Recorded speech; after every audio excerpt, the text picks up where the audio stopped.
These people won't stop.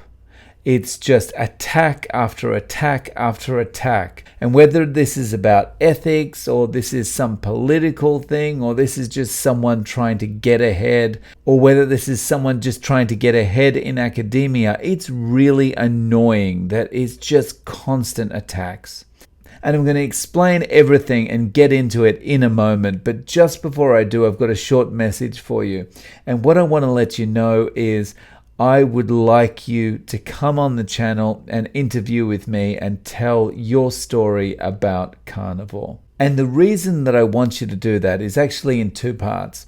The first part is that the more people we have telling their genuine story about the successes they've had on carnivore, the more likely it is that we'll get more people who realize that they've got a lot of sicknesses that probably could be helped and try out carnivore for themselves. So we're increasing the reach of the carnivore lifestyle. But the other thing is probably even more important, and it's the reason that you watch some of the interviews on my channel. It's because it's motivating. It motivates all of us, and it helps us to stick with carnivore when we can listen to stories every day about someone having success, about what they did with carnivore and what carnivore helped them with. So I'd like you to come on and share your story too. Now, it doesn't have to be this big blockbuster like I lost 1 million pounds in 2 minutes. It doesn't have to be anything like that. It's just you sharing your story and what changed for you, why you decided to do carnivore in the first place, and what it did for you. It's as simple as that. And all you need to do is shoot me an email to realzerocarb@gmail.com, and we'll find a time that works for you, get you on the channel, and you can share your story. Okay, so back to it. What am I talking about regarding attacks? Well, let's look at this article in The Guardian. All right, so this article is from the 31st of July, about a week ago, and it says, eating processed red meat could increase the risk of dementia, study finds. This is going to be an interesting study to look at. All right, so US researchers say they have uncovered potential link after tracking 130,000 people over 4 decades. Wow, they kept 130,000 people locked in rooms for 4 decades and worked out that they're going to get dementia from bacon, did they? All right, so eating processed red meat could be a significant risk factor for dementia. Could be, could not be too. Okay, could be a significant risk factor for dementia, according to a large study that tracked more than 100,000 people over 4 decades.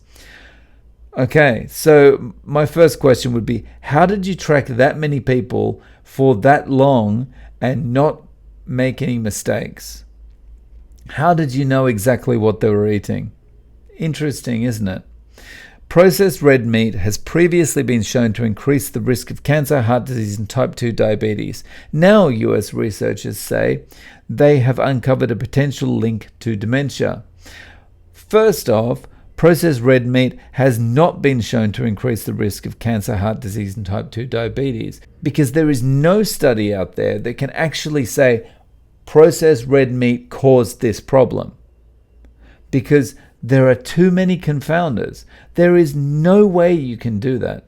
You can't lock people in rooms and say 50% of the people get no processed red meat and 50% of the people do, and measure it like that. You cannot do that. So this relies on self-reporting, or at best interviews. And when you're recalling what you've eaten in a survey or during an interview, you're hardly going to remember the stuff you've eaten.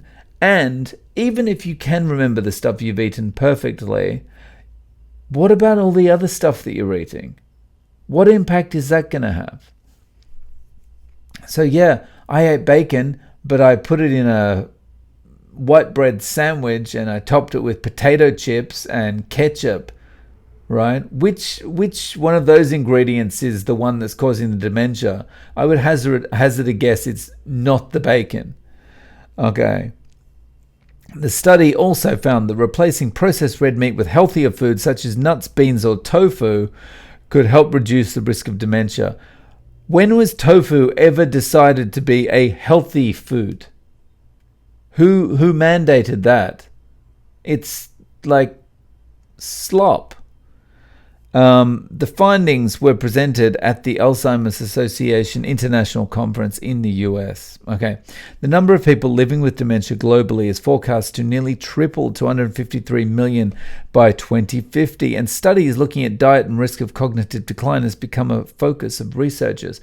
Okay, so let's just look at that, right?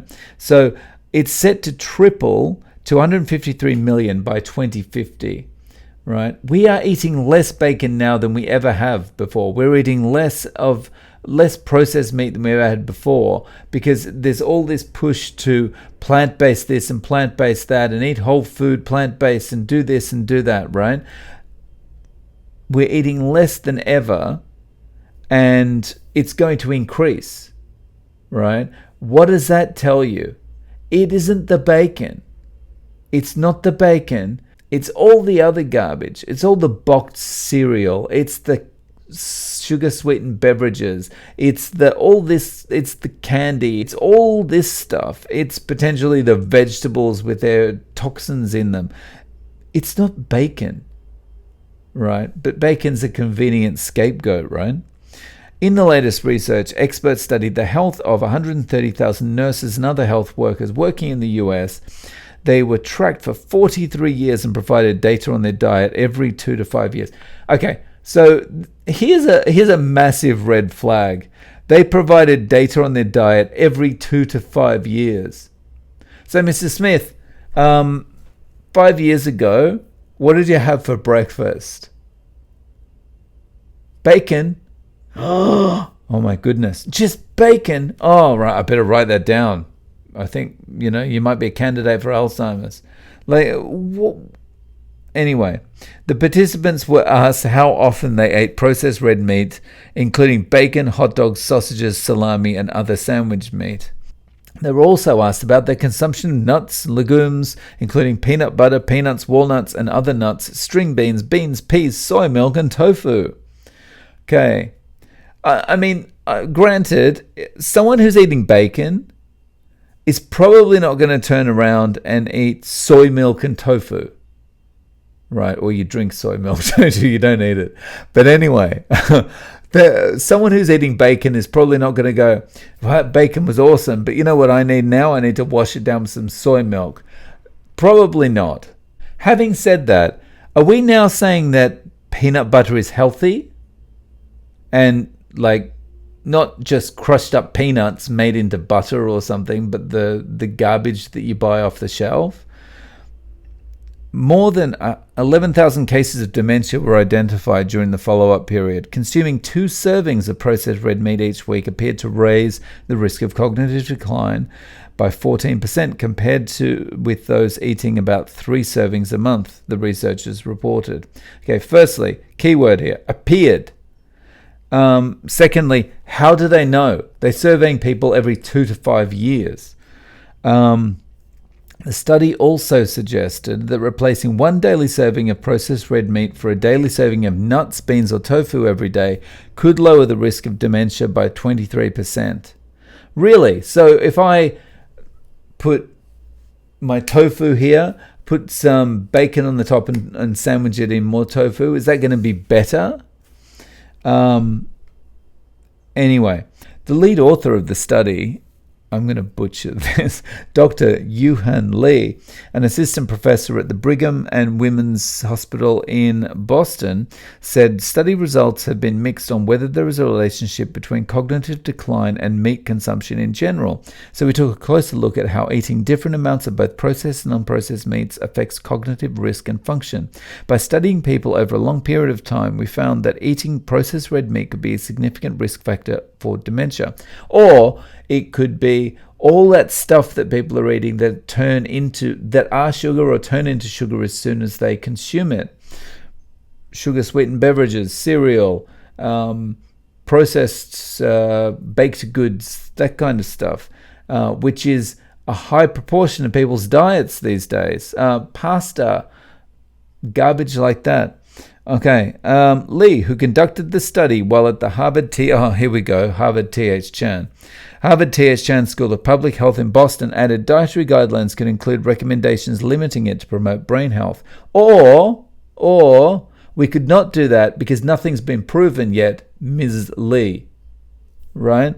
Processed red meat has also been shown to raise the risk of cancer, heart disease, and diabetes. You know what increases the risk of diabetes? Sugar increases the risk of diabetes. You know what increases the risk of all the other things? Diabetes. It may affect the brain because it has high levels of harmful substances such as nitrates, preservatives, and sodium. Harmful? Let's take a step back. What's more harmful? Nitrates and sodium or sugar, which is the thing you're ignoring, which is the big bazillion-pound elephant in the room. Dr. Heather Snyder of the Alzheimer's Association said prevention of Alzheimer's disease and all other dementia is a major focus, and the Alzheimer's Association has long encouraged eating a healthier diet, including foods that are less processed because they have been associated with lower risk of cognitive decline. This large long-term study provides a specific example of one way to eat healthier. Why don't they ever do any of these long-term studies with the actual enemy? Sugar-sweetened beverages, all the crap that the food companies are producing. Why don't they do the studies with these things? Why is it always stuff related to meat?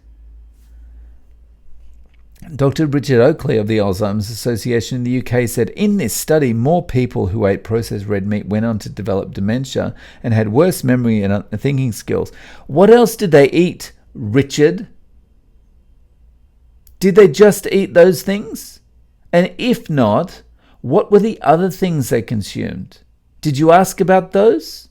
Anyway, however, he urged caution because the research found only an association between processed red meat and dementia and did not prove cause and effect. Well, we can't prove cause and effect. It's impossible.